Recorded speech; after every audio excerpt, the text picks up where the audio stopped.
Can you guys hear me? If you can, just go to that chat and just hit me with a yes. Plus it helps me see what the delay is.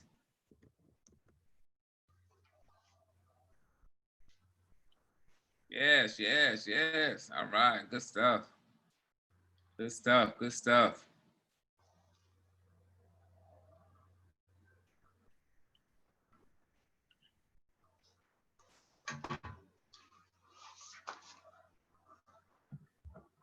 All right. Appreciate you guys for joining us this evening. We're going to go ahead and get started here on our Business Sales 3. Hope you guys are having a wonderful week. Hope you guys are having a great start of the month. So I know I'm looking online. I'm seeing all these big, fantastic Performance Club checks and Builder bonus checks. So that means things are going good. I know in the world of Legal Shield, and I got some other business partners who are, especially my realtors, trying to beat this. Trying to beat this crash that we all know is coming soon. So I'm gonna be doing the training coming up here very soon on guys. You know, whatever you do for a living, you start putting some money up, because when this market crash, it's an opportune time for you to go in and get some and close some deals. So I know my realtors are like that. Get some business with those guys. So I'm gonna get the slideshow put up here. We're gonna go over just a couple things that we went over already so far, just so you guys will know.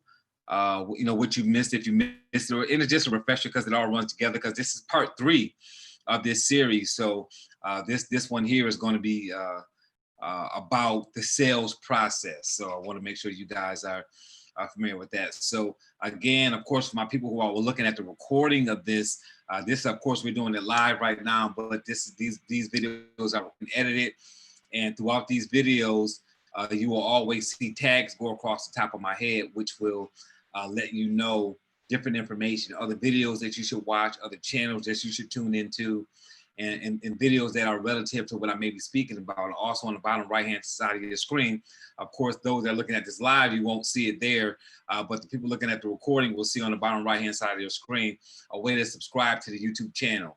So you can just subscribe to my channel, and the 2 videos that I drop every week on the channel, you will get a notification on those. You can also go to my website, trainingbydunbar.com, and click on free training, and you will see also there a lot of my videos are posted there. And if you ever get knocked out of this while we're on live and you can't get back in, you can always go to YouTube, because it's playing live at the same time.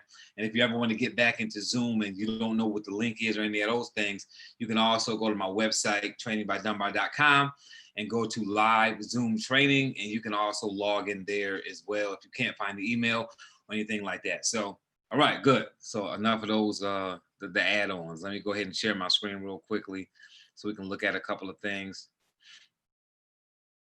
Of course, I have my screen on our Instagram, Twitter, YouTube, just letting you guys know to get plugged in with us. I got a couple of people who did jump on LinkedIn and give me a referral. So within the next 5 days, I will be giving you a referral back. Absolutely, definitely before the weekend hits. As a matter of fact, I'll be doing that. I have it on my to-do list to get those things done for the people who gave me a referral and a shout out on LinkedIn. Remember to receive notifications. And for those who haven't received a notification, I'm switching some things over, so that's why you haven't received it.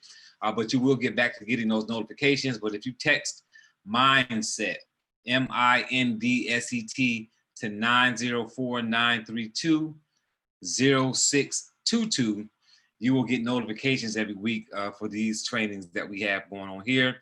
Also want to get connected to you guys on LinkedIn as well. So like I always tell you, connect with me on LinkedIn, and then just give me a referral, and I'll give you a referral back as well. And we always love to get testimonials.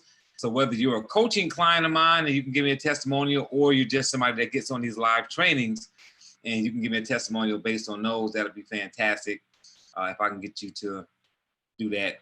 Some of them I put them out on my website, and I switch them out periodically. So we got started in this series talking about sales being psychology. And if you don't know sales is psychology, then you've completely missed the mark as it comes to sales. Understanding people, moods, characteristics, personalities, and how to make your prospect feel better about themselves and their decision is the key to increasing your sales. So be natural, funny, engaging, and the kind of person you would buy from. And that's really important for you all to really recognize that it's important for you to be the kind of salesperson that you would buy from yourself. So we went into understanding people, moods, characteristics, personalities. We talked about how to make your prospect feel better about themselves, and we kind of broke those things down within the training. And we're not going to break them down, obviously, here on the overview, but all of these videos, these trainings that we do are recorded, so you can go back and look at the recording that we did or the actual training that we did. I'm just catching you all up as we move forward so that it all links together for you. So being natural, being funny, being engaging, being the kind of person that you will buy from, those are all things psychologically that you have to know how to do when your art marketing is selling. And we also put a lot of emphasis on understanding that you're in sales. So mindset is very important to me as it comes to all these different things. And I really think that it's important for people to understand that if you don't know you're in sales, you're never going to be good at it. So don't let people fake you out and tell you that you're in the sharing business and you're not. This is not really sales because people need it. That's all hogwash, right? You're in sales, right? You sold yourself to get hired where you got hired at. You sold yourself to somebody that brought you into a company. You sold yourself to get some loan to open up a business. You sold yourself to some real estate company to let you sell real estate and hang your license in their office. It's all sales, and you're selling every day. So just keep that in mind. Right, so identify with the numbers, not the prospect. And we did a little example here in the training about 2 weeks ago where I showed you guys the marble game, right? Where it says learn how to play the game of marbles with your prospects and how to count your calls as calls, not as people, and not make it emotional so that you can get through your calls and really be successful. So how many calls are you planning to make today? How many calls are you planning to make this week? How many this month, right? And now have you learned to go for no with your prospects? So we introduced that book as well. So for those who are not familiar with Go for No by Richard Fenton and Andrea Waltz, you want to pick that book up. You can hear a little bit about it on YouTube. So if you go to YouTube, they've got little sessions on the book. They've also got little speaking engagements that they've done from the stage on content from the book. But this book is totally worth purchasing, either through audio or a physical book if you're a physical book reader. So I would tell you to really get engaged in this book. And for those on this Zoom that are network marketers, they also have a Go for No for network marketers. So you want to get that one as well. And we also have an associate that is in the company Legal Shield that is part of that book by the name of Kai Deering out of California. And she's actually an author in that book as well. So it's a great book, great read. But Go for No, when you're in sales, that's a must read. So you want to pick up the book, Go for No as well. And then we went over with them, what's in it for me? What is in it for me? We talked about that last week because we know that when people buy, when you're introducing a product or a service to people, people want to know what's in it for them. What are they going to get out of purchasing from you, getting that service, right? And when we went into with them, we then went into all of the personality traits. We went into dolphin, shark, whale, and urchin. And I know some of you all use colors. So you can use colors, you can use fish, you can call it by the actual psychological names, however you want to go about it. But you need to understand when you're talking to people what their personality traits are, because it's very important as you move forward in building a business that you know who you're talking to so that you can talk to that person, so to speak. You want to make sure you're talking to that person, and you're not talking to that person if you don't understand their personality. And this will take you into more than just business. This will help you with your family, with your kids. Like, you should know the personality traits of your children. You should get a personality profile done for your entire family. You guys living in the same house, man, let me tell you something. This is a sidebar, right? Y'all can cash at me $2.49 for this information. It's a joke. That's a joke. You don't gotta cash at me no money. You are living in a house with people. You definitely need to know what your personality traits are. I don't care if it's your children, if it's your stepkids, if it's the man or woman you love. I don't care if it's your brother or sister that lives in the house with you. I don't care whether it's a roommate. I don't care whether your parents are living with you because you're taking care of them. If you do not know the personality of the people that you're living with, it is going to be chaos. So that's in your personal life and in your business life. So when it comes to business, right? Dolphin, shark, whale, urchin, I am going to be doing a full training on just personality traits where I'm going to dive deeper into how you get them to buy, how you friend them, how you communicate with them. I really, generally speaking, in the last training just went into what those personality traits are so that you'll know how to initiate a conversation with them. We know that dolphins love to have fun, sharks love to make money, whales love to help people, and urchins love details and facts, and that will go a long way as you're prospecting those people. Yes or yes? If you guys are following this, you guys are getting this, go ahead and put yes or yes in the comments so I know that you guys are following me on this information.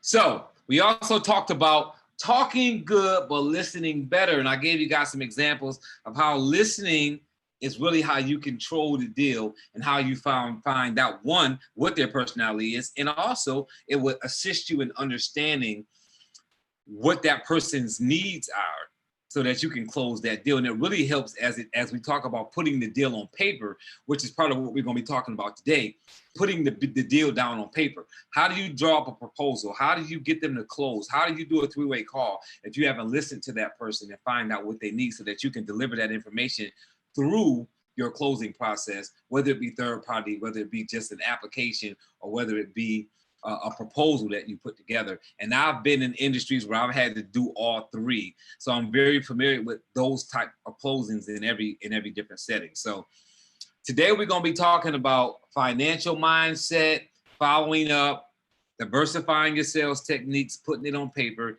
and getting more training, because those are things that are really going to help your sales process. Now, I received an email from a young lady a couple of days ago, I guess, right before last week. I think I got it on Friday, and she asked me, could I go deeper into some of these different topics that I bring up on these trainings? And the answer is no. And let me tell you why. Two reasons. One, I want to keep these trainings timely. I'm trying to get them down to where they're just a solid hour, because anything more than that, people start to drop off because other things going on and just too much information. And if it's overwhelming, you won't really take notes and you won't get a lot out of it. So I try to shut it down after about an hour and then just have like some Q&A and let people ask questions, because that's a change in tone and it breaks the hour of training and people will still stick around.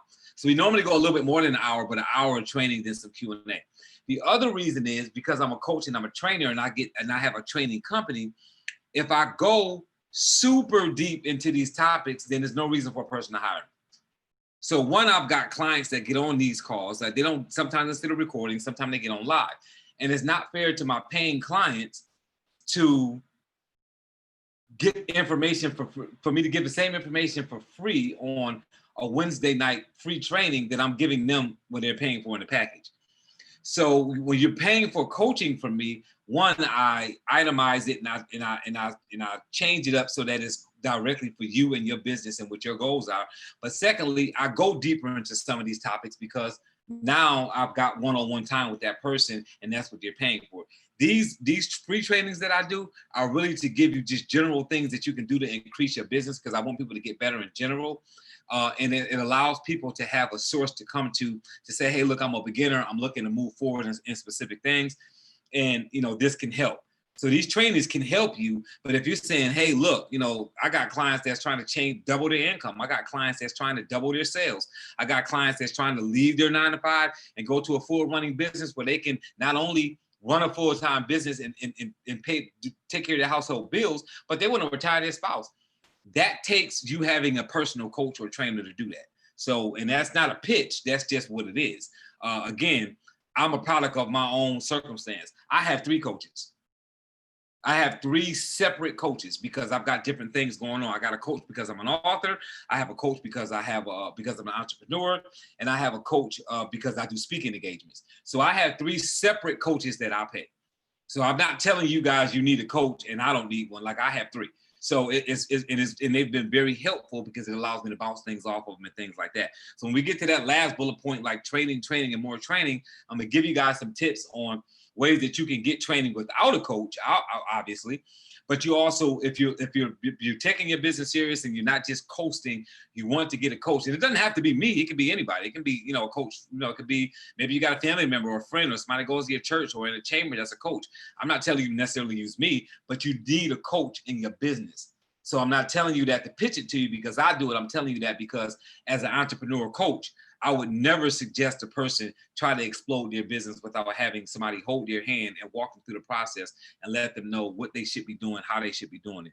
And that's kind of what I'm here to do with these things. So hopefully that's helpful. So let's move on to a quote.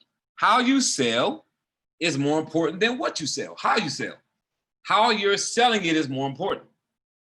So keep that in mind. It's really about you. You always have to brand yourself, right? And that was written by Andy Paul, who was an author, speaker, and a strategist for zero-time selling.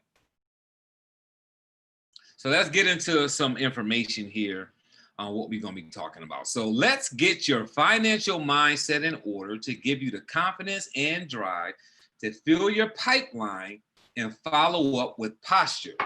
There are several sales techniques from walking the community to utilizing social media. Let's get your deal on paper and get it closed. That's the sales process unplugged. So we always stick with mindset, right? We always find ourselves back in mindset. No matter what series of training that I'm doing, we always find ourselves back in the space of mindset. Why? Because you cannot move forward without changing your mind. You can move forward, but it's going to be a lid on wherever you're going. So how do you feel about money? So one of the things that we don't understand about the sales techniques, which is covered in Go for No. So I gave an example, I believe 2 weeks ago, about Go for No, where the salesman, the young sales rep in the store was so excited about having his best day. And what his regional, who happened to be visiting the store, was wanting him to understand was that you stop selling before he stopped buying. And the reason why people stop selling before they stop buying, because most people won't sell things that they won't pay for. Does that make sense? I've got realtors that I'm helping break that mindset of, yes, you live in a $300,000 house. But that doesn't mean you can't sell houses that are $1.5 million. That doesn't mean that you can't passionately sell houses that are $4 million because you choose not to live in one. You may not be in that income range where you can live in that house, or you may not want a house that big. But that doesn't mean that you can't sell that in the reasons why somebody would buy it. Does that make sense? Yes or yes? So how do you feel about money? And in your world, are you preventing sales because your mindset says, I would never pay that much for this, so I would never sell anybody that? And again, because you won't buy it doesn't mean you shouldn't sell it. So my brother-in-law owns a store in Opelika, Florida, which is in Miami. Pretty bad neighborhood. If you live in that neighborhood, I'm sorry, I'm talking about your neighborhood, but it's a bad neighborhood. I've been there several times. So it's nothing against you, but it's just not the greatest place to, it's not the safest place, let me say that. And his store, he's got a good relationship there. He's never had any issues there because, I would say the knuckleheads in that area know him. My brother-in-law has been there for, I don't know, 15 years, maybe 20 years. So, operating that store. So they know him, and, he's good with all the knuckleheads and whoever else may be in that area. And when he first opened his store, I came down from New York and I visited his store because I was just kind of trying to see where he was at, because this was his first venture. My brother-in-law actually does construction. He does construction. He puts in windows and things like that, lays tile, and that's what he's always did. But when he came to Miami, he started making a bunch of money. He's getting so he took some money and invested into a business because he wanted to have a business outside of just laying tile and things of that nature. So long story short, I went to his store, and my brother-in-law loves sour things. He loves sour candy and sour soda and just sour food and things of that nature. And when I walked in his store, he had like a ton of sour stuff in the store. And I'm like, Eric, why you got all this stuff in the store? All this lime green stuff and apple this and apple that. And, you know, he got these sour Laffy Taffies. And some of you guys know some of the stuff I'm talking about, right? And he was like, oh, man, you know, I love that stuff. And I'm like, you're not selling this stuff to you. You're selling it to your customer. You can't fill your store up with things that you like. You fill your store up with things that your customer will buy. You've got to make sure that you're taking care of that customers when you're marketing something. So this is not about, hey, look, I wouldn't buy a $1.5 million house, so I'm not going to sell one, or I live in a $300,000 house, so that's what I'm going to sell other people. No, you sell people what they're in the market of buying.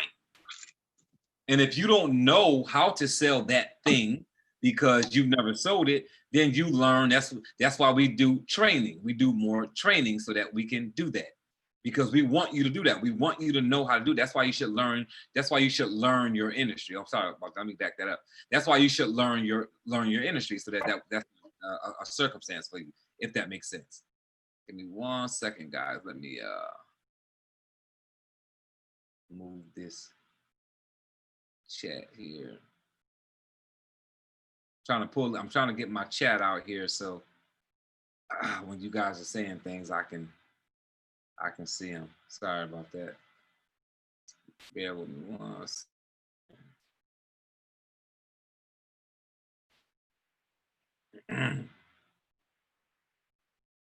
All right. So I want to make sure when you guys are making comments, I can, if it's something that I need to respond to. Thank you, Lou Alaman. See that? I have coaching with Mr. Dunbar, and it's amazing. Good stuff. I hope it's amazing.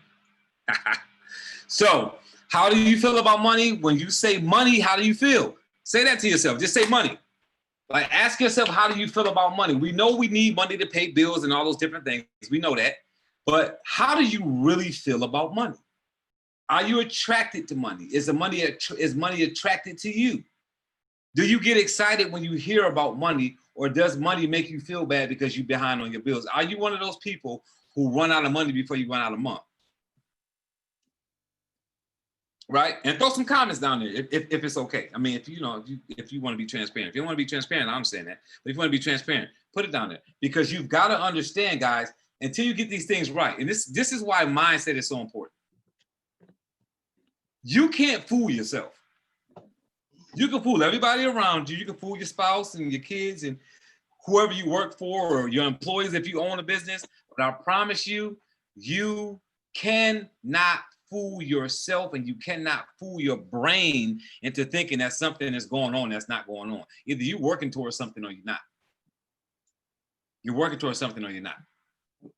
So when we say fake it till you make it, when I say train your brain, when you hear me say you got to trick your brain, don't think that I'm saying now. I heard Dunbar say trick your brain 2 months ago, and now he's saying you can't trick your brain. No, you can't trick your brain with something that you're really not going to do. When we say fake it till you make it, you really have to be in a position to make it. Like when you say, you know what, I'm about to start doing real estate. You can't tell yourself that for 2 years and not even take a step towards that. So you're tricking your brain when you're telling your brain that, and you're actually going to do that. You're setting yourself, you're preparing your brain, you're getting your brain on your side when you do it. When you say that and you don't ever do anything, the world is not going to conspire to do you good when you're not making any steps. Right? That's like the praying person who doesn't go and do anything. You praying for all of this stuff, but you won't go to work. You can't pray and not go to work.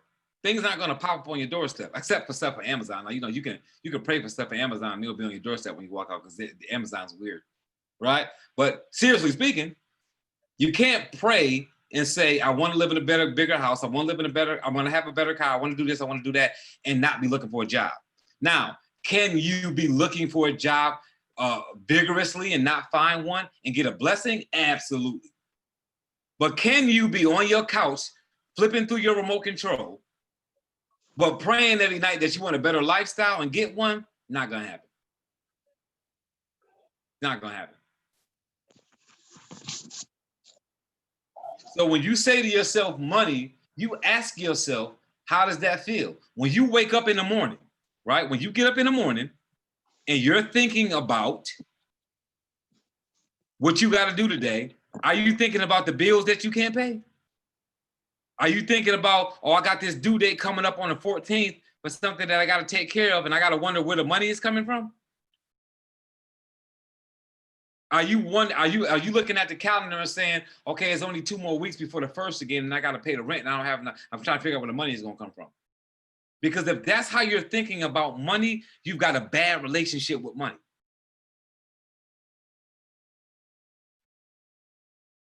You got a bad relationship with money. And some of you just don't understand that.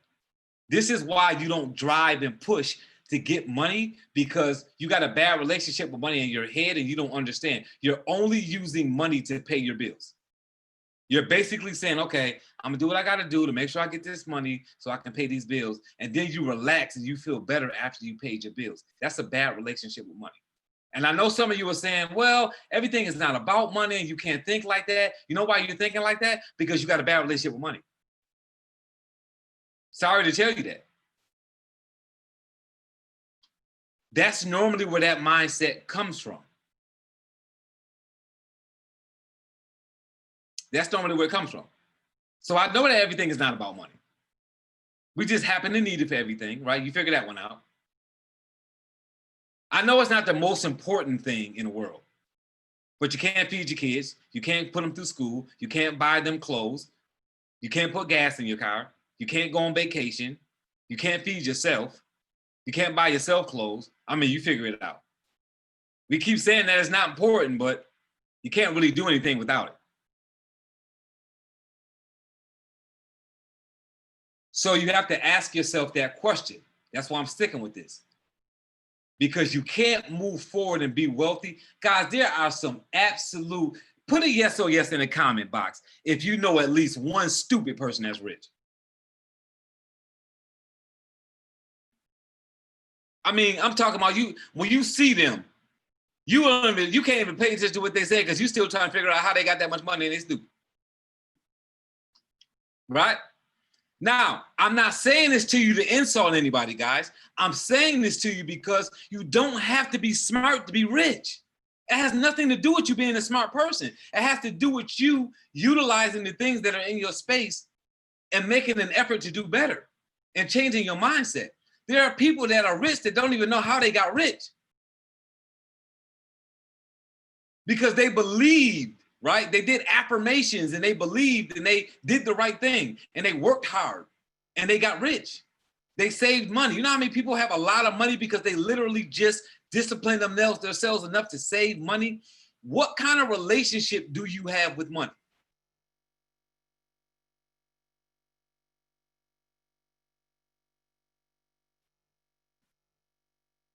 Are you upset that your ex is getting alimony because you don't have it to pay or because you don't want to give your ex alimony?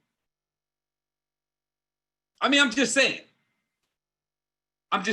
right? So I was on child support for 18 years with my more than 18 years because I got 2 kids by one woman, right? 2 kids. One is 24 now, going to be 25 this month. One is 21 now, going to be 22 this month. All 3 of my kids are born in August, and don't make no comments about that. And 2 of them my 2 oldest have the same mother, and then my youngest has a different mother. The 2 oldest, I was on child support with those for years. Me and their mother have a great relationship. Well, my daughter now has a daughter, and now I'm helping take care of the granddaughter because my daughter has bipolar, right? Why am I telling you this?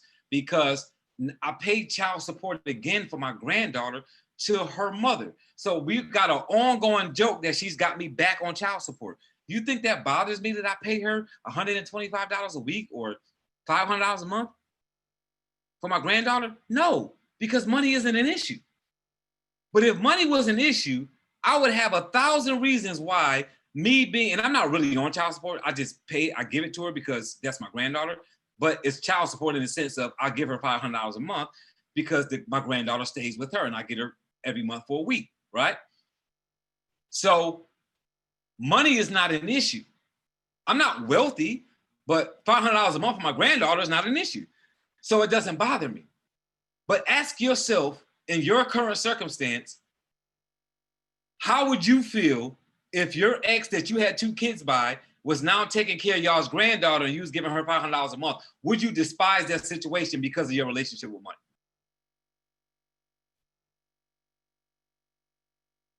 Are you upset because the mother of your children or the father of your children want to do an extraordinary birthday party for one of your kids and you're acting like she's too small for a party that big, but really it's because you don't have the money? I mean, I'm just saying, right? I didn't make y'all get on this training. I'm just saying. And I'm asking that question because some of you all don't realize that you're making excuses in your mind for why you have an issue with circumstances, when really it's just because you don't make enough money. And money is the issue. But you're telling yourself that it's something else because you don't want to tell yourself that you're not good enough, that you're not making enough money, especially if you're a man.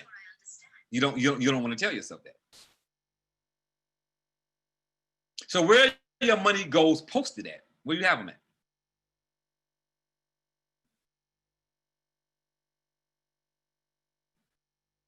Where your money goals posted at? Hey guys, if you guys know anybody like Tamila Kearney or Miss Tilly's out of Virginia, Miss Nancy Wolf, if any of you guys know any of those people, Bob Frazier, my good friend Bob Frazier, they can't get on. So if you guys know them, could y'all please send them a link, because I can't send it to them obviously because I'm doing the training. But they are trying to get on and they can't seem the link is not working for some reason. So I don't know why. So where are your money goals posted at? Where are your money goals posted at?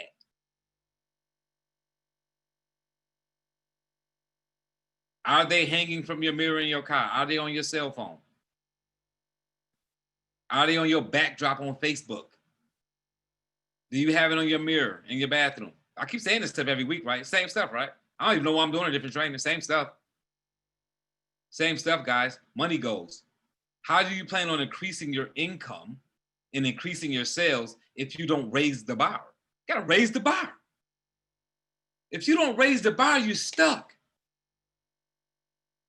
Because how do you make more money when you don't raise the bar and need more money? Why do you think? Look at the next bullet point. Have you settled for the price on your head? The rich stay rich. Why do you think the rich stay rich? The rich stay rich, not because they got their foot on poor people's neck. Don't go for that.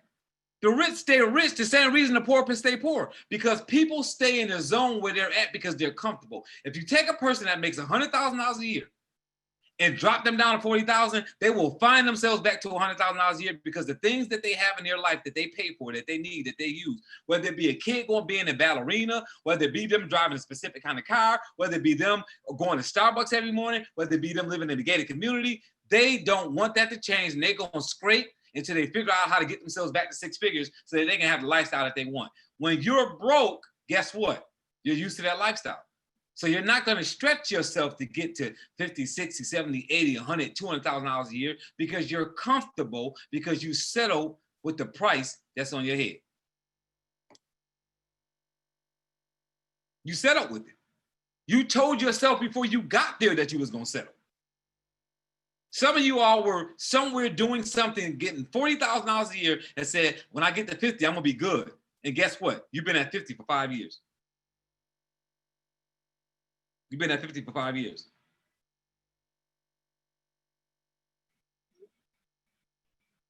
Don't know what to tell you.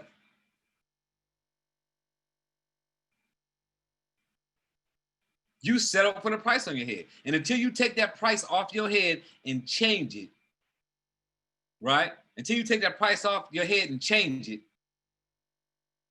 you're going to be stuck there. Like, how dare you say, well, I want the government to change the minimum wage. Like, I don't care what the government does with minimum wage.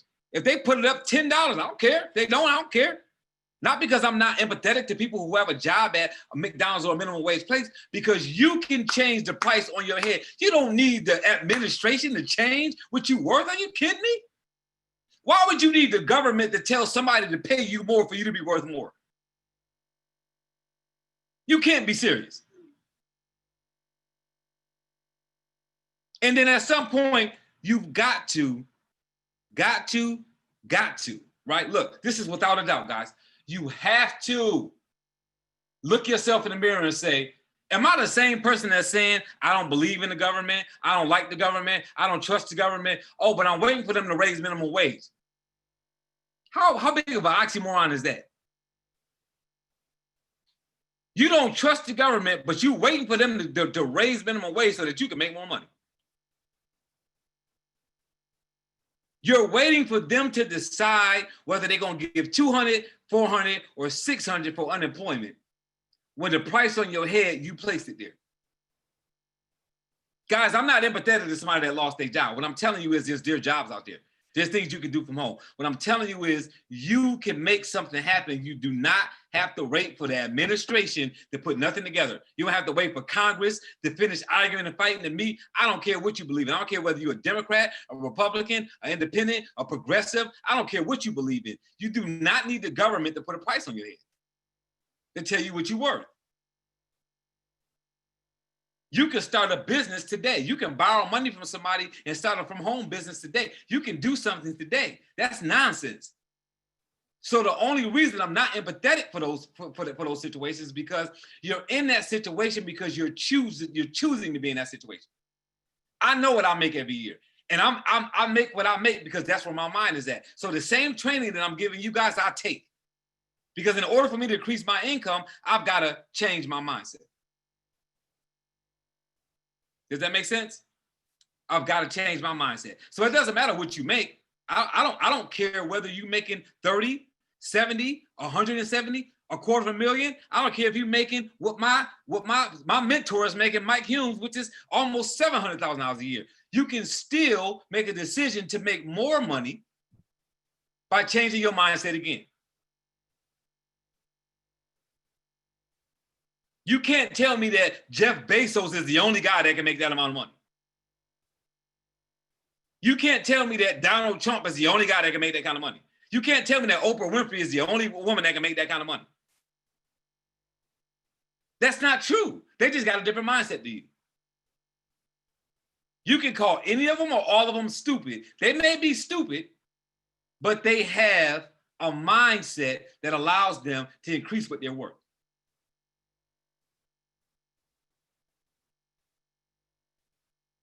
So you have to ask yourself why you settled and put that price on your head.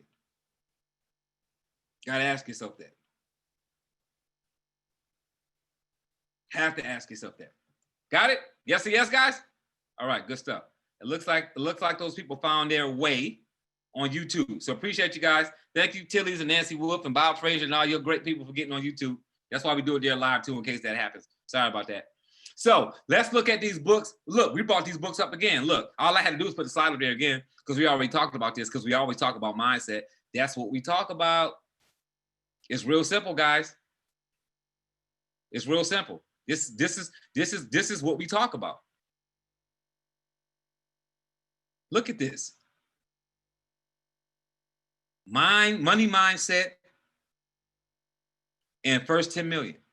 What he talks about in these books, Brian Carruthers, is how to attract money. How do you attract money? How do you attract money? Right? So look at those books, guys. There's a lot of money mindset books, but because I have a relationship with Brian Carruthers, I'm promoting his books because I know him. But there's a ton of money books. So if you don't want to read those books, you can read a book by somebody else. But I know I've read both of these books, and I know the author, and I know that the author makes money and he believes in what he wrote. So I'm promoting these books, right? I don't get nothing on the back end on that. I know some of y'all would like to believe I did. So let's talk about follow-up, right? So the fortune is in the what? Immediate follow-up. So we know that persistency pays, but in what way? 92% of sales professionals give up after the fourth call, guys. 92%. Follow-up statistics show 20% of all reps make 80% of the sales. Okay, take a look at that. So 92% of sales professionals give up after the fourth call. Follow-up statistics show 20% of all reps make 80% of the sales. Anybody want to tell me why?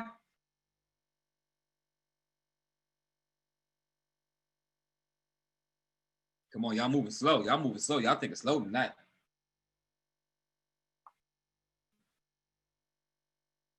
Too much work? Come on, what else we got? Don't follow? They say no already?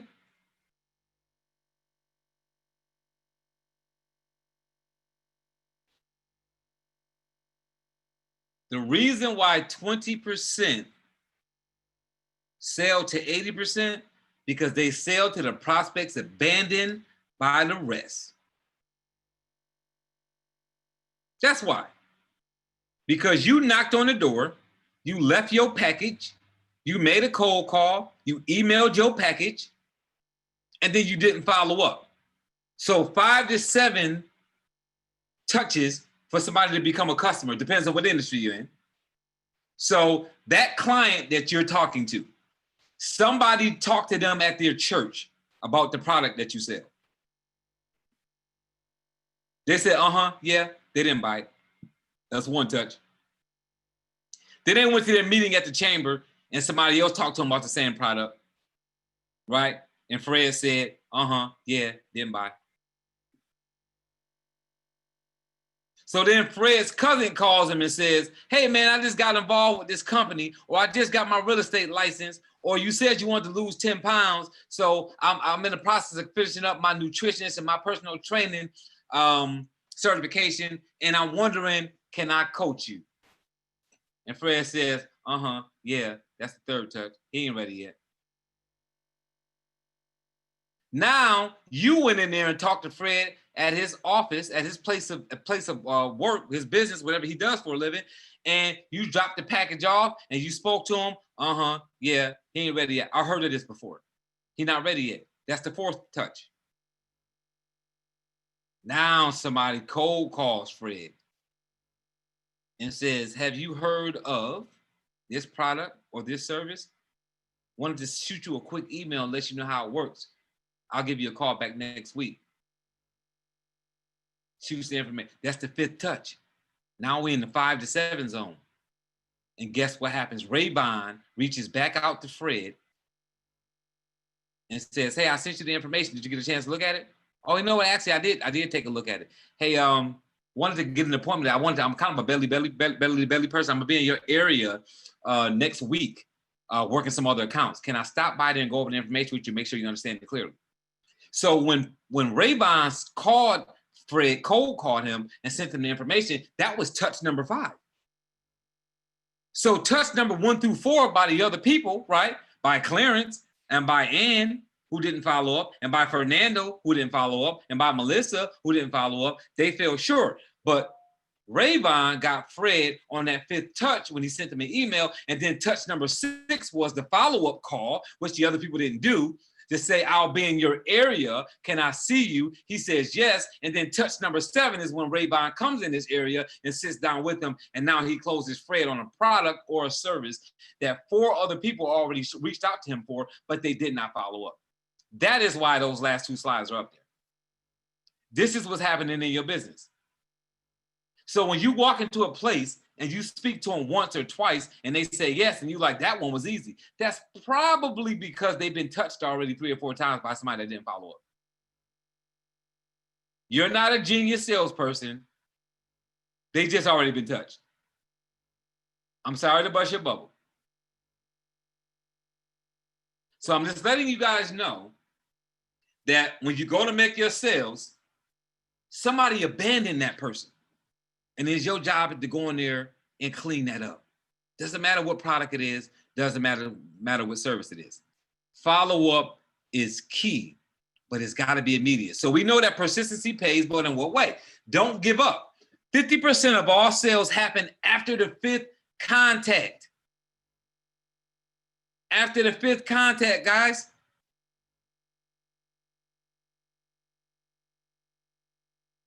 Hold on, I'm trying to get this box out the way. Give me 1 second. All right, after the 5th contact. But most reps give up after the 2nd follow-up. It takes 8 cold calls to reach a prospect. 72% of all sales calls aren't answered. 72%. That's almost 75%. Aren't answered. So that means if you make 100 calls, 72 are going to be no answer. That's only leaving 28 that's going to answer, and that's not how many you're going to close. That's just how many you're going to answer. 8 cold calls to reach a prospect, guys. Increasing your customer retention by 5% boosts profits by 25 to 90%. So let me look at Legal Shield for a minute. In Legal Shield, I try to tell people that I work with Legal Shield, when your retention drops low, right? Here's a nugget for you. When your retention is dropping low and you're saying, oh my God, my bonus is going to be short because my retention dropped low. I'm not going to get my bonus at all, right? Whatever happens to in your bonus space with your retention getting lower, my residual income is going to be lower because my retention has dropped. For every 1 membership that you retain, you would have to write 3 new ones to keep the same retention. So when your retention drops below a percentage, so let me give you an example. If my retention drops below 75%, then certain bonuses won't pay out as high. They'll still pay out, but you'll lose money on below 75%. If your retention dropped to 74%, instead of you saying, I got to find some new clients, no, call the ones who dropped and get them back on the service. Your retention will go up faster retaining those people than it will writing 3 new memberships. So for every 1 person that you save that dropped off, so if Melissa is on my books and she dropped the membership 3 months ago, and I call Melissa and say, look, I'm not sure what happened. I'm so sorry. I even missed the fact that you fell off the books. I'm sure you didn't realize that your credit card didn't go through. I want to see if I can get you back on the service because you were taking advantage of it. I know you haven't gotten your will done yet because you said you was going to call me when you was going to do it, blah, blah, blah, blah, blah. And you have that conversation with Melissa, and Melissa says, you know what? Yeah, I do need to go ahead and get back on it because I just had something that come up and I need to call them. And then you get Melissa back into your books. Guess what happens? That did you better for your retention than you signing up 3 brand new memberships. So chasing new business is not always the key. You're better off saving a membership and then asking for a referral. Saving the membership and asking for a referral. You guys got that? Yes or yes? All right, good stuff. So diversifying your sales techniques, right? Diversifying your sales techniques. So again, when you're marketing personality traits, what are you saying to people?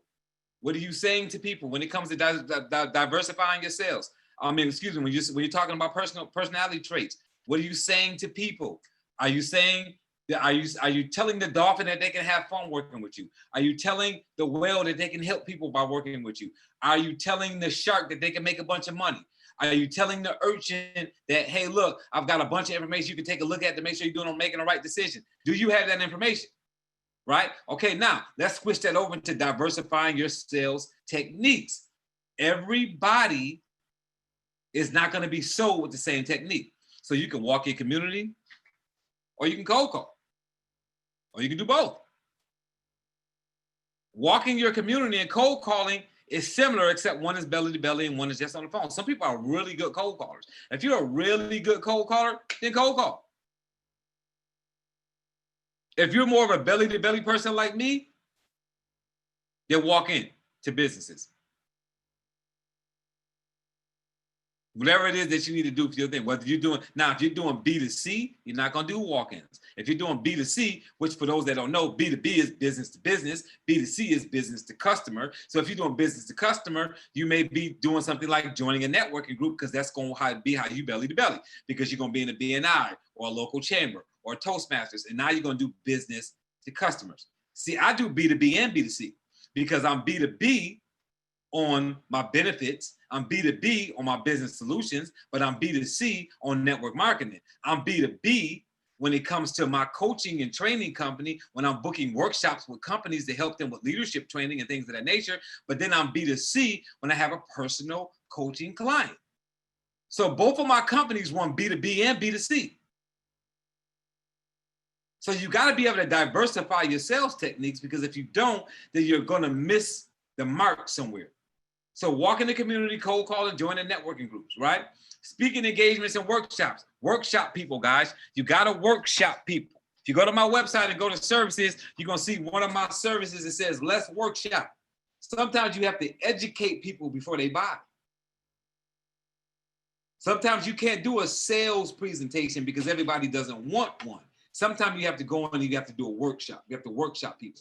You also have email campaigns and mailing lists. You got ClickFunnels that you can send them through so that they can see maybe a post that you had on Facebook, and they click that post on Facebook and it sends them to your website. And then when it sends them to your website, it says, hey, look, give us your information and we will send you a free PDF or an ebook, and then they give you the information, and now that puts them on the email campaign, and now the email campaign is going to say, hey, here's this, here's that, buy this, buy that, and now those are touches because you're getting emails, because you look at an advertising on Facebook, and then eventually the emails make you buy because a time comes in your life where that email becomes important because you haven't unsubscribed from the emails, and now you buy their product. That's called a ClickFunnels. Am I talking too fast? It's recorded, don't worry about it. But I'm explaining it to you that way because those are different types of sales techniques that you can take advantage of. You also have internet, social media platforms, online marketing, and then you can always do collaborations with people. Right? So I used to own a tax office in Jacksonville, Florida for about 3 years, being a business partner of mine. And we owned a tax office. And about, I don't know, maybe 3 miles from us, there was a gym. And it had newly opened up. It was a newly opened up gym. So I went to the gym and I said, hey, look, let's work something. I went to the management of the gym. I said, let's do something. If somebody comes into your gym, I want them to be able to take a flyer off your counter of our tax office. And if they got the flyer from your tax office and they come get their taxes done by us, we're going to do their taxes at 25% off. If somebody comes into my tax office and we've got your flyers for your gym, a membership for your gym, they get the first 30 days free, or they get a 30-day guest pass to come to your gym before they become a member for 30 days. Cross-marketing, guys, collaboration. So now I've got 800 people coming to my tax office during the tax season? So that's 800 potential people who could say, guess what? You know what we do at the end of the year, right? You guys, some of you guys on this line do it. You guys on the Zoom do it. New year coming, what are you doing? Joining the gym. How many times you go? 3 or 4 times. I know, because I'm the guy that's frustrated in the gym because I go to the gym 6 days a week, 7 days a week. And I know at the beginning of the year, I can't get to none of the equipment I want to work on because all these people at the gym that's going to be there for 2 weeks. No offense if that's you. You probably don't go to the gym in my neighborhood anyway, so I ain't talking about you. Yes? So what happens? Collab. 800 people coming to my tax office. They're getting a tax return. They feel like they want to go to a gym anyway. 30 days free. That means they can start going to the gym now for free. And by the time they get their tax return back, they can now buy a gym membership. See how that works out? They're going to the gym. It's tax season. They got to get their taxes done anyway. They can't figure out where they're going to go yet. And then they walk into their gym to work out and say, hey, where's this tax place at? 3 miles up the road. Okay, well, I can go to them and get a 25% discount on my taxes. Yep. Now they've chosen us as opposed to H&R Block or Jackson Hewitt or whoever else they was going to go, because it's a tax office on every corner, right? So collaborations, you can do that as well. That's a way to diversify your sales technique. How do you do those things in different industries? Well, I just told my gym owners how to do that. I just told my personal trainers how to do that. If you're a personal trainer, guess what? Make some flyers, go to some tax offices, because guess what happens in the beginning of the year? I want to lose weight. I want to gain muscle. I want to do this. I want to do that. They can't normally pay for a coach. But guess what they got coming? $2,000 or $3,000 in a tax return.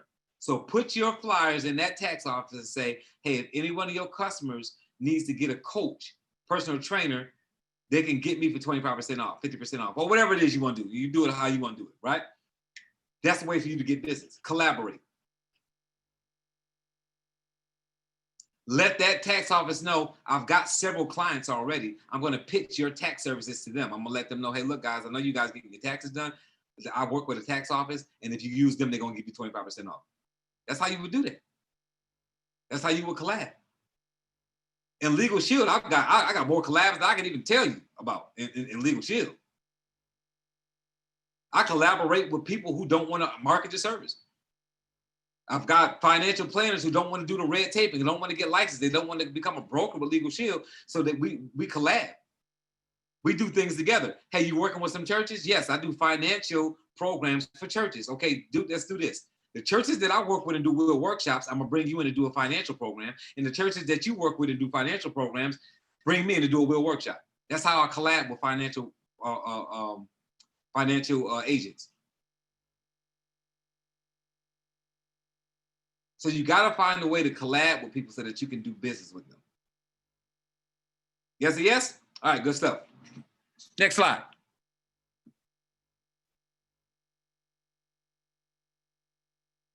Put a ring on it. Put a ring on it. Put your deal on paper. Boy, I tell you, there's some good presenters out there, and y'all don't know how to close. It's like going to a really good restaurant, and they bring the food out, and it look real, I'm talking about real good. They got stuff drizzled on your food. Just a great presentation. The ambiance is good in the restaurant. They playing the right kind of music. It's clean, and the food crappy.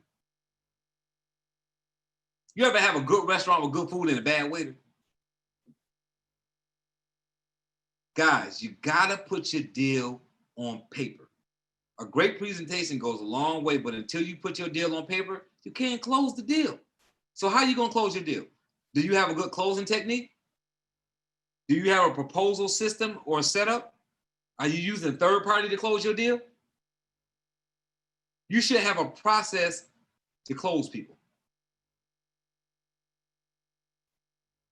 If you've ever seen a live training by me, I always do my presentation during my live training. I'm closing the entire presentation. I start with the application. If you ever seen my live training, just put yes or yes in the box. I start with the application. I start by telling you to fill out the application and to put, if you use AT&T or Sprint or Verizon, put it across the top of the application so I can show you how to get a discount. I start my presentation closing because guess what I'm coming to do? Close. Might as well do it the whole time. When somebody calls me and they do a consultation with me, a potential client for my training company, and they say, and there's people people in this Zoom right now that can attest to that. You do a consultation with me. I do a consultation. If you want to move further from there, then I do a strategy call. When I do a strategy call with you, from there I'm going to do a proposal. Let me tell you something about my proposals. I'm at 100% right now. I have never done a proposal and not got the client. My transition on my proposals are 100%. Why? Because I put it on paper. Because I do 2 calls with you, a consultation and I shouldn't say a strategy call, a discovery call. I do a consultation and a discovery call with you. And after I do those 2 things, I draw up a proposal based on what you tell me you need. And then I send you the proposal. Now, it might take you a month to sign it. It might take you 2 months to sign it. Doesn't matter how long it takes you to sign it. But I've never sent one out and it not got signed. Because my proposal is me putting the deal on paper. See, the Zoom sounds really good. The phone call sounds really good. The question is, can you put that deal on paper? Can you do a third-party close?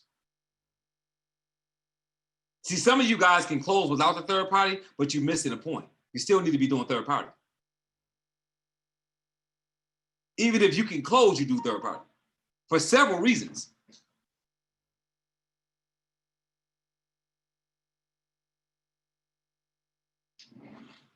People are very prone to getting that second opinion and having somebody else come in. Sometimes it's just the tonality change. Sometimes it's the monotone change. It's 1,000 different things. Third party works 100%, guys. Stop thinking you the salesman or the saleswoman of the year and I can close them. It's my brother, it's my sister, it's my family, it's my coworker, it's my baby mama, it's my baby daddy, it's my mother, it's my father, it's one of my kids. They're gonna do what I said. Nobody cares about that stuff. That sounds really good, guys. You're not gonna be successful if you don't buy into third-party calls. That is just sales 101. You don't believe it? Go to YouTube. Pull up some of Grant Cardone stuff. Pull up some of Zig Ziglar stuff. Pull up some of the best salespeople in the world. Pull up their stuff. Third-party closing. Pass you off all day long. Third party can be a proposal. Third party can be the person in the room with you when you're doing enrollments. So third party is not always a phone call, but it needs to be somebody else to come in there and close that deal. Do you even know how to close? Do you literally know how to close a deal? Or are you a good presenter and then after you finish presenting, you just look at them and think that they're going to buy it because you just sounded really good? That's a joke.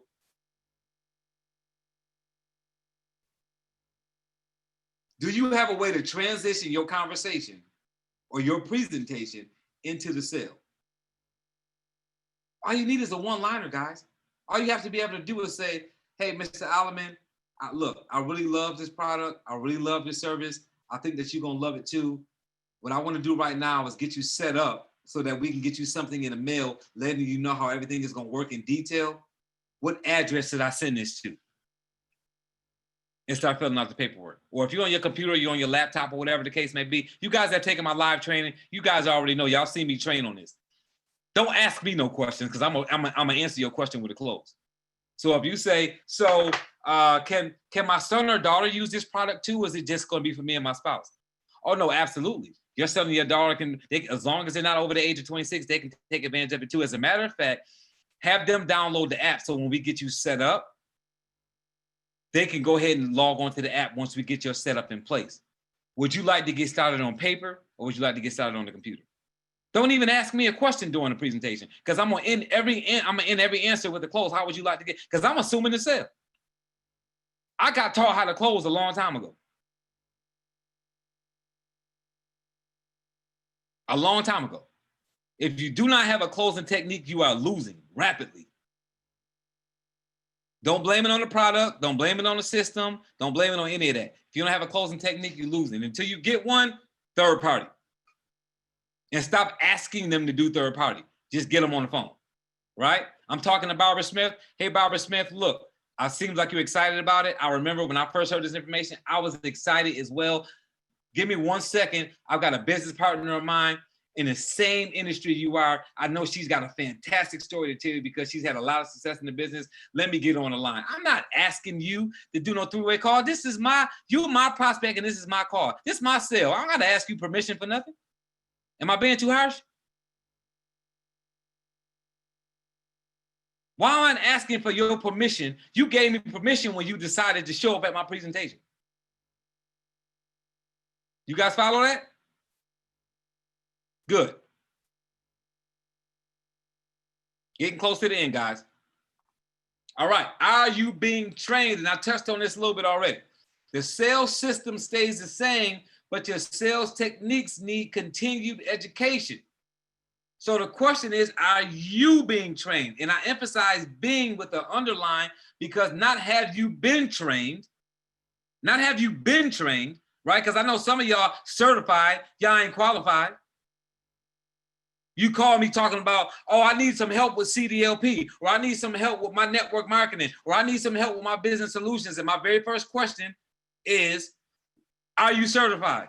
Yes. When the last time you take a certification? 4 years ago. You need to take another one. Why? Because you're not going to waste my time. You don't have current information. You can't do current business. Not have you been trained, are you being trained?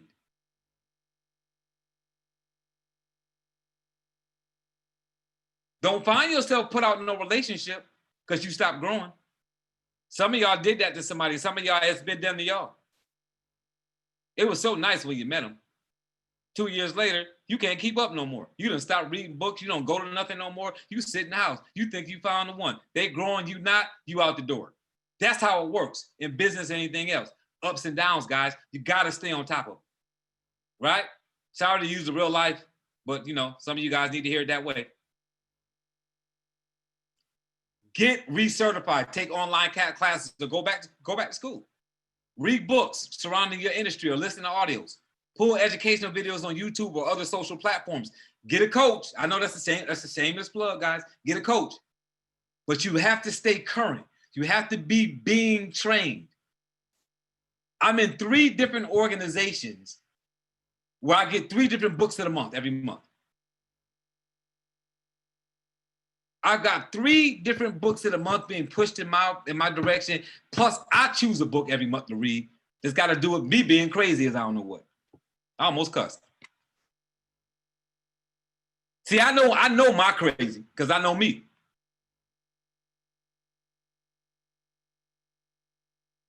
I know my crazy, so I know what books to read for my crazy. So do you know you're crazy? Because all y'all crazy. I know y'all like to think y'all not. All y'all crazy. Do you know you're crazy? I know all of my crazy, so I know what books to read. Got to get yourself better on the personal development side and on the skill set side. Good stuff, Mr. Alleman. I attend training with my new associates. Yes. So when we had our tax office, every year when we got a new software, we had to take our employees through training. We sat through that training too.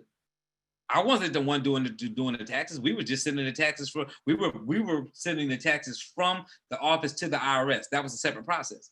I wasn't actually doing taxes in my tax office, but I still sat through that training with those employees because how do I expect them to sit through it and me not sit through with them? It's just good leadership. Yes or yes?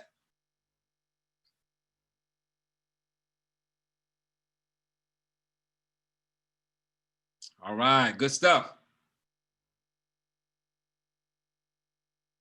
Go ahead and drop the screen. Okay, so here's the deal. You guys got some questions? Unmute yourself. Ask whatever questions you want to ask. Get some questions answered here. Hope you guys got something out of this training. We got a lot more to this series. This series is not stopping on number 3 because it's obviously a sales process, so it's a lot more. I'm going to be going over prospect versus suspect. I'm going to still be doing avoiding objections and stupid in the box training. I'm going to do an entire training on personality traits where the whole hour is just going to be on delving into the different personality traits and how to deal with those people and how to work with them when they're having issues. We're going to talk about all those different things on training just like this on a Wednesday night. So hope you guys get some out of it. Unmute yourself if you have any questions. Try to do ladies first. And we try to be off of here by 10:30, at least 10:30. Any questions? Pull my chat box up. Yeah. Yeah, Mr. Dunbar. Hey, Mr. Clarence, how are you, brother? Great. And yourself? I'm doing excellent. I'm doing excellent even when I'm not doing excellent. Are you still going to do the, that's great. Are you still going to do the one with the apps, using different apps for your business? I am. Now, you mean like apps like automation stuff, like Acuity and Calendly and things like that? Yes, sir. Yes, sir. Yes, I am. I'm just trying to make sure I keep it in place with the series so that it's in line with whatever I'm training about. That's all. Okay, great. Yep, it's coming. Yep. Ready. The longer I prolong it, the longer some of y'all stay with me because y'all waiting for it. Exactly. Hey man, supply and demand, right? Anybody else? Yeah, good to know. Thanks, by the way. Oh, welcome. You got it anytime. And thank you guys for the comments in the chat. Melissa, Sarah Sellers, Barbara Smith. Thank you guys. Anybody else with any questions? Going once?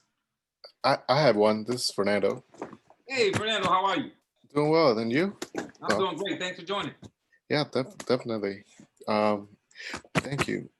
So I think you touched on the talk about like keep your existing customers. Yes. I have an existing customer that I let's just say I've been delinquent in contacting that for customer service, that they said, well, I want to cancel.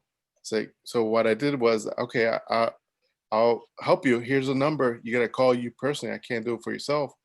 And I noticed it's been like 2 months maybe, and they haven't canceled. So I want to see what you would suggest or recommend in that situation. Nothing. I wouldn't do anything because I wouldn't touch that, because you calling them might prompt them to cancel for whatever reason they was going to cancel for. The first thing I would have done, if there was me from the beginning, the first thing I would have done. So when somebody's canceling anything for me, I don't care whether it's on my training company side, whether it's on my network marketing side, it doesn't matter what it is. I always call to resolve the issue. I always do customer service. So if you call, Fernando was going into pre-cancel, and I called, and just say you were a client for, because I know you're talking about Legal Shield, I'm sure. You were a client for Legal Shield. Yes. I would say to you, hey, I see that you're canceling the membership. Was there a mistake with your bank card? Did you change your bank card? Oh no, I'm just canceling. Oh, I'm sorry to hear that. Did something happen? This is something I can help you with. Oh well, I had an issue with blah blah blah blah blah. It doesn't matter what it is. I don't care whether it was an attorney, whether it was customer service, whether they went to use the membership and they didn't like what happened. It doesn't matter what it is. I'm going to say to that person, I'm sorry that happened. Is there anything I can help you with? And they say, well, no, not really, because they're supposed to be taking care of something for me. They said it was going to take 5 days, and it took 7 days. Okay, look, you got a right to cancel. I'm not going to tell you not to cancel, but I still want to get it resolved, because you still cannot make a payment and still have the membership for 45 days. So let me still get that situation rectified for you, because you paid for the membership that long anyway. So let me see what I can do to help you out with that. So what was the scenario? And because I want to put this in as a report so that you will get a call from Legal Shield about how to deal with the issue, because there's a process that we have for that. So let me go ahead and take you through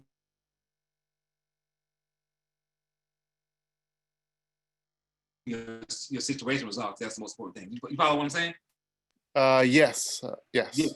That's the conversation that I'm going to have with that person about canceling. If that person still wants to cancel, they tell me, no, get out of Dodge. I don't care what you do. Get lost. Don't like the company. Hate you. Don't call me again. Hey, look, I can't cancel for you. Here's the number. Go ahead and give them a call, and they'll cancel the membership for you. If 2 months later they still on my books, I'm not gonna call them. I ain't gonna touch it. I'm gonna let it stay there as long as it's gonna stay there. Awesome. Absolutely. Yeah. And actually, that's what people do anyway. Just so you know, that's actually a tactic. I mean, just so you know, in sales, that's actually a tactic that we use as sales is to allow a person's quote unquote laziness. So, and I'll give you this quick example before I move on. The whole idea of a rebate is not for you to use it. Does that make sense?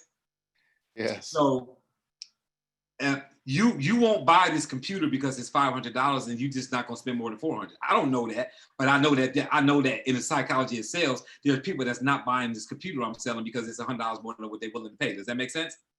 Yes. So I say, hey, you buy this computer, give you a $100 rebate. Oh, I can afford it now. It's $400. They go pay the $500. They never send a rebate in. So I never have to give them $100 back. All I did was get them to sell it, buy it anyway, and then they were too lazy to send a rebate in, so they paid the $500 that they avoided paying for a year because they were too lazy to send a rebate in. A gym, when it opens up, the entire model is based on somebody being lazy. So if I go open up a gym, right, as a business, and I say I'm gonna open up a Planet Fitness, so to speak. I sell more gym memberships than the capacity of the gym could possibly hold. You know why we do that? Because we know that everybody's not gonna show up at the same time, for one, and two, that there's people that's not ever gonna show up. They're gonna buy a membership and never show up. If I only sold the amount of gym memberships that the people could fit in the gym, the business model wouldn't even work. Does that make sense to you? Yeah, yes, it does. You see what I mean? Like if the gym could only fit 200 people, 200 memberships wouldn't even keep my gym open. I couldn't even survive with 200 memberships. I would have to have 1,000 memberships to survive. So how do I sell 1,000 memberships if the gym only holds 200 people? Because I know they're not all gonna be there at the same time, and I know that half of them not ever gonna come. But that's the business model. I'm selling a business model based on people's laziness. That's how ridiculous that is, but that's sales. That's how that works. Nice, thank you. Yep, absolutely. Anybody else with a question? Going once? Going twice? Hey, sir. One in there. Mr. Okay, Dunbar. I hear a young Okay, lady and I ladies hear a first. young man. So we go get the ladies first and then the young man. Hi, Sarah. And I Sarah Sellers, how are you? was wondering, or service. This, I can't hear you breaking up a little bit. Say that again. okay. Should I get a lead? You know, where they send you leads and Okay, you saying if you get a lead, what about it? should I get one? Should you get a lead from where? Should I get a lead service? Oh, that depends on how that they depends have on services that they can provide. that depends on what industry you're in. What do you do? Well, I'm with Legal Shield. Okay, and, so if you're gonna get I'm leads in currently Legal a Shield, manager. if you're gonna get leads in Legal Shield, don't get membership leads for sure. That's a definite no on that. I wouldn't get membership leads. It's okay to get opportunity leads, but just understand that if you're not a good cold caller, then it's not going to be a good idea. Because if you get, if so to speak, if you bought 200 leads, you probably going to close maybe 3 people. Now, I'm sure there's some expert sellers on the line on this Zoom that's probably going to chime in and say they can close more than that. I bought leads for years. I'm a pretty good closer. And then and even when I did close, they wouldn't stay. I know some people that close leads and they've got some top people on their team from leads, but they buy a lot of leads. So if you're gonna buy leads, you have to be in a position to make a lot of phone calls, to hear a lot of no's and go through a lot, because leads are going to be a weaker source of potential prospects. So just keep in mind when you're buying leads that the quality of who you're talking to drops significantly. Does that make sense? Yes, it does. Thank you. Yeah. Yep. So I'm not saying don't do it. Just know that you got to have a tougher skin. So you might want to read that. You might want to read Rhino Success, which is one of the books of the month that I'm reading through Team New Vision. Book of the month, Rhino Success. Got to have some tough skin to deal with leads, but you can have success with them as long as the phones aren't heavy for you. If that makes sense. I was brought up on 99 no's, and There you you go. hope you get that one. There you go. So good. So if your mindset is you can hammer the phones out, then leads are great. As long as you're a caller. Some people don't like the phones and they buy leads, and that's a terrible idea. Don't buy leads if you don't like the phones, because that's all you're gonna be doing is hammering the phones, calling people 6, 7, 8, 9, 10 times, and they're gonna lie to you and tell you that they never put their name in for a lead. They never done that, right? I don't know what you're talking about. Quit calling me. It cuss you out after they put their name. Woo! Hey, they'll cuss you out with all the passion in the world, like they're really telling the truth. Yep. You got to know. You got to definitely play the marble game with the leads. Absolutely. Yep. So I heard a Once gentleman. again, thank you. Absolutely. I heard a young man say something. Hey, Mr. Dunbar, Ray Von Self here. How you doing? Hey, brother, how you doing, man? Congratulations on all the success, brother. Awesome. Thank you, brother. Incredible training. You know, I did take a lot of notes. You want to move, but definitely taking notes on it. And I had a question for you. I think, and of course, any business is good to diversify and come up with different ways to prospect. And so I've done that with my Legal Shield business. Also, you know, still working full time at AT&T and been doing that. And what would you say is the best way just to find out really what you're great at? Would you say just trial and error? Because I mean, I've done cold calls at work. I've done cold calls in Legal Shield. I've prospected folks warm, you know, in AT&T, same thing with Legal Shield. And all of them pretty much have gone well when I've done it. But most of the time I'm like trying to figure out, okay, you know, what's gonna be the main thing this month? Oh, this worked better this month than, you know, whatever worked last month. So trying to focus in on, you know, what's gonna be the best way to be prospecting, and what you have on that. So I would look at that as sometimes you got to do it seasonal. It depends on what's going on in the company. So let's just take legal shield. So we know when you're doing legal shield, it depends on what the season is. So if they're saying, hey, look, for the next 2 months, we're doing some bonus program where if you recruit X amount of people, double-digit recruiting, you get your builder bonus, right? Then you want to look at buying some leads. You want to look at going out more and doing some 90-day runs, like putting together some blitzes where you're going to literally put yourself in a place to be doing more cold calling and reaching brand new people or reaching out to people that you've already reached out to in the first place, because you know you've got agenda.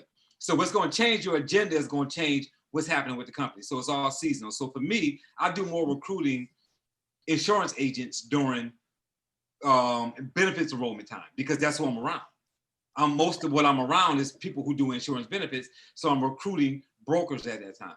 When the new year starts, and I know that legal shield is going to drop, soon as the beginning of the year stops, Super Saturdays is going to happen. They're going to say, hey, all these new things on the table. Now I'm looking at, okay, I need to buy some recruiting leads.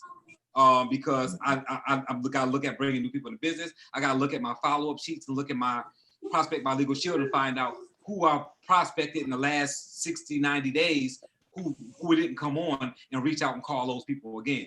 There's always going to be a mix. What are you the most comfortable with? Like, are you comfortable cold calling? Are you like, what are you comfortable doing? Like where you can do it all day and it not drive you crazy? That's funny because it really depends on the day, you know. Like today, for instance, made 25 cold calls because I was off. And in doing that, I still reached out to people who are warm, you know, here and there, just following up with them. But I was able to do the cold calls and pretty much nonstop between like 2 hours or so, just because I had the time to knock it out, you know, no kids, whatever the case was for that time period. Mm-hmm. Got you. So what lent to that for you was your circumstance. So your circumstance were you were off work, you didn't have any kids in the house, so you were able to do the cold calling. The same way, like with COVID-19, you know, I'm a belly to belly person. I cold called for years, and I don't really like to do it. I did it because I had to, and now I realize I'm better belly to belly over the last probably 10 years.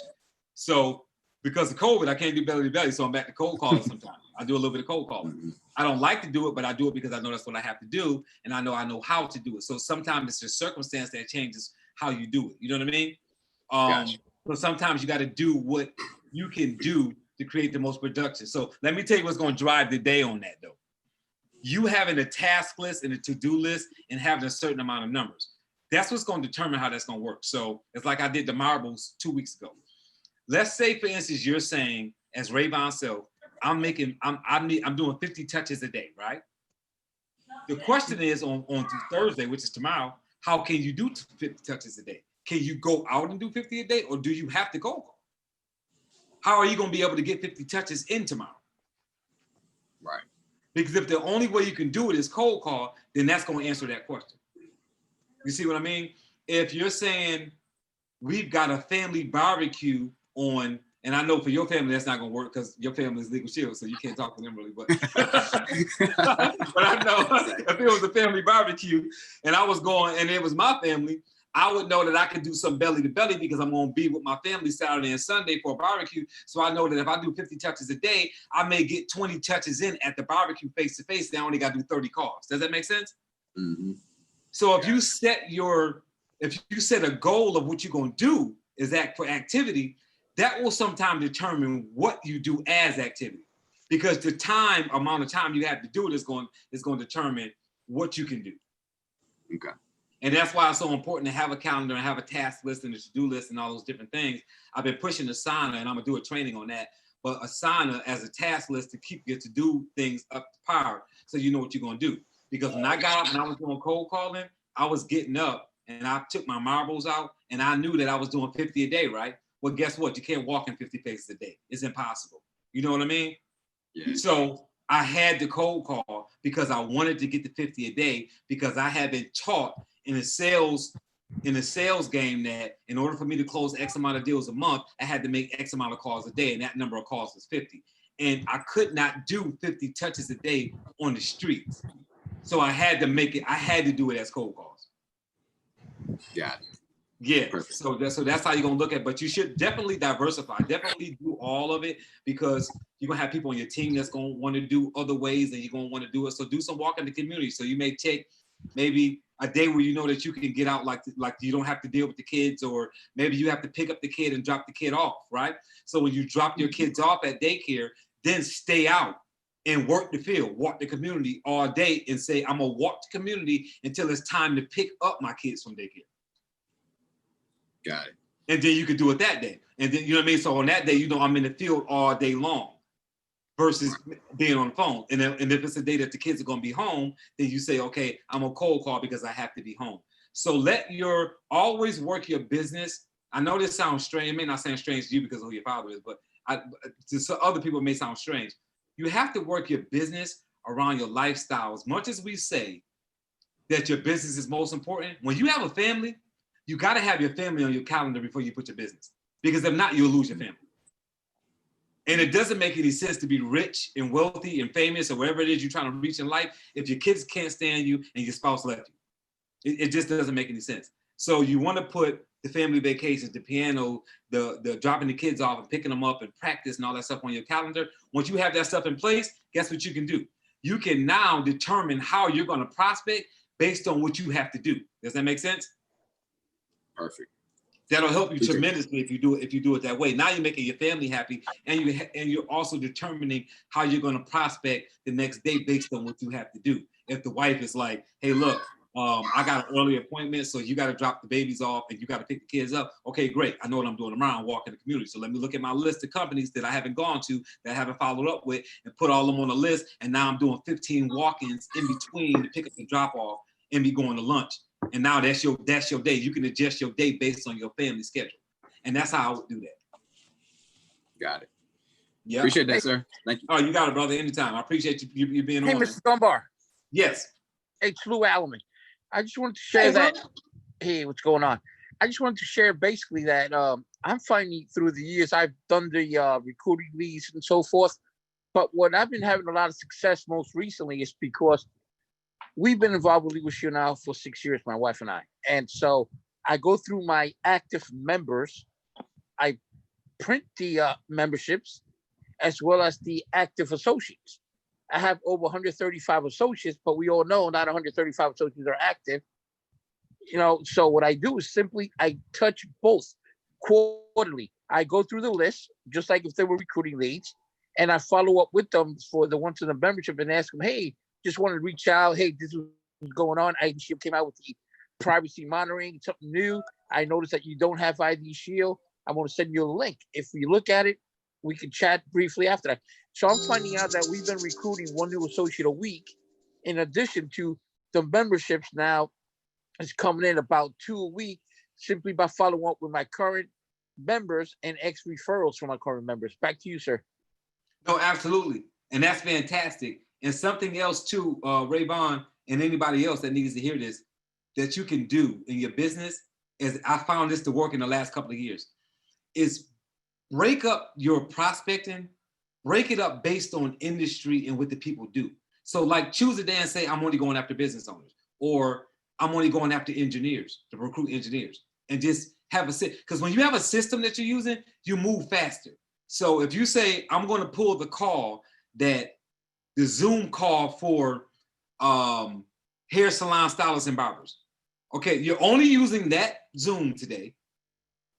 All your closing and all of your three-way calls are going to be with people that are in that industry, and you're only calling people in that industry. And guess what happens when you prospect that way? It's easier because you feel like you're giving them something. That's what's so simple about doing CDL. CDL, we're talking to people who we know have a license that they need the product. It's a specific product for a specific person. So if I say, okay, I'm gonna make my list, and all I'm doing is calling hair salon stylists today, I'm calling them and putting them on a Zoom that has nothing but people for hairstylists talking on it and giving testimonials. Now I feel like it's for them. So now I'm saying, hey, Rayvon, I just want you to get on this call because I got a business partner of mine, and he worked for Sprint and AT&T over the last 20 years. And now he's working with this company, and he's been having 5-figure months for the last 6 months. I know that you will understand his story because you work for AT&T. Listen to this Zoom. Now, once I got that down pat, I'm doing that all day long. Now I'm going through my numbers quicker because I'm only calling people for that specific thing. So when I recruit somebody, I always tell them, make a list. And then after they make a list, let's break the list up. If you got business owners, let's put them right here. If you've got women, let's put them here so we can talk about ladies and justice. If you got somebody that sells insurance, let's put them here. If you got somebody that's an engineer, put them here. Why do I break their list up? Because I know that we've got Zooms for specific people, and I want it to be easier for me to talk to people. And it's easy to talk to people when you have something for them. So we talked about last week with them. What's in it for me? What do you have for that person? A hairstylist wants to hear from hairstylists. An engineer wants to hear from another engineer. So now you feel more comfortable prospecting them when you say, hey, look, this is the deal. It's the same way if I'm a gym owner or I'm a nutritionist or I'm a person that does coaching on losing weight or whatever the case may be. And that person says, hey, look, I'm doing follow-up calls, right? I'm sitting in my office, I'm saying, I got to get some more clients, right? I've got all kind of people who filled out surveys, who did all kind of stuff. They went to my website, they went to my ClickFunnels, but I haven't closed them yet. And what am I going to do today? Who am I going to call today? People who said on my survey that they were wanting to lose weight before their anniversary or their wedding or their kid's wedding or some event like that, right? Some life event that they're going to. It doesn't have to be their wedding, but some life event. Now I'm going to say, I've got 3 customers that I've already used help with that. So now I pick up the phone and I call those 3 customers. I call Rayvon, I call Todd, I call Lou. And I say, look, guys, I know I helped you guys lose some weight and you guys use my program.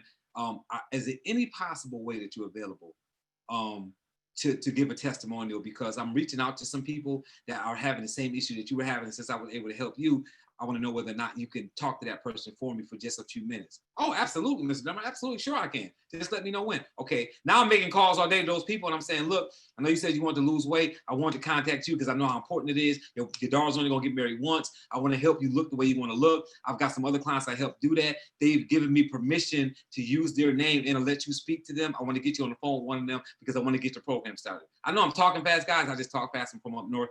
But I'm telling you guys, that's how you do it, guys. You gotta make it so that you're comfortable doing it. You can do it with all the passion in the world because that's what's gonna make you close the deal. So how do you do that? Is you have to have something with it. What's in it for them? With them. What's in it for them? What's in it for that person that you're talking to? Because that makes it more comfortable for you to talk to them when you know you have something that they need. Does that make sense? All right. Yes and yes. I see Fred Marty has his hand up. I'm sorry, Fred. I missed that. Go ahead, Fred. Unmute yourself. Yes, can you hear me okay? Yep, I can. Okay, good. Hello, everybody, and I'm calling you from Ocala, Florida there. And I want to thank you for everything, Robert. I've been listening to a lot of your sessions lately, and they're great. I appreciate the marble thing. I'm already on the marble thing with the jars. I actually got a couple of those candle holders from the dollar store, and it's easier to get to that than the mason jars. I love it. I love it. I love it. So, I lost you. Yeah, they're twerking great. You're not coming, Bridge. You're not coming in clear. That's a great way to keep the goal. Still hear me? Can you? Okay, I hear you now. Go ahead. Yeah, I'll move. Okay, I'm moving around in my bedroom here. Sorry about that. Yeah. So can you hear me now? Yeah, I can. Okay, good. Sorry about that, folks. So yeah, I just wanted to find out about what the acronym GOALS, GOALS, because I tuned in late.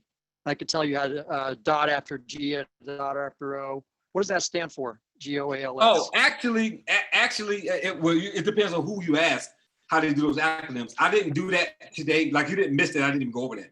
I just always write goals that way because I do. This is what I would tell you though.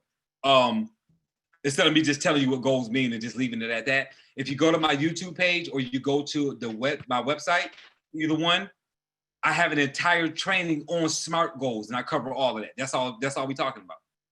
Okay, gotcha. SMART goals. It's going to go over goals and SMART goals. It's going to give you acronyms for SMART goals and tell you how to activate them and how to set them up. Okay.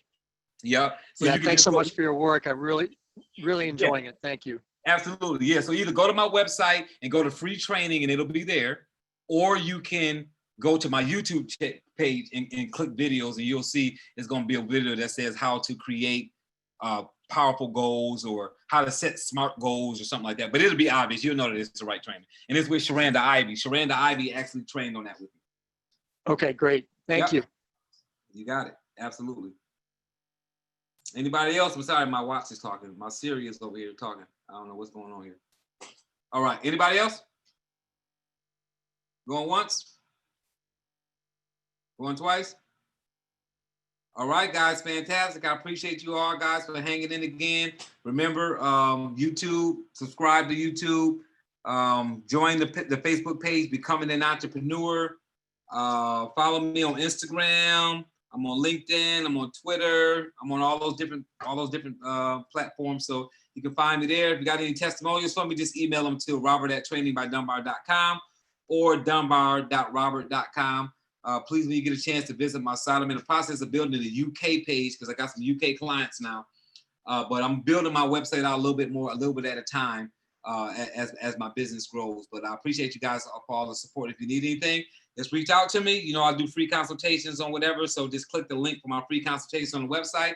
It'll give you the opportunity to schedule a free consultation with me. And then I'll talk to you for 30 minutes. So there it is. So you guys have a wonderful evening. And I look forward to hearing from you guys all on next week.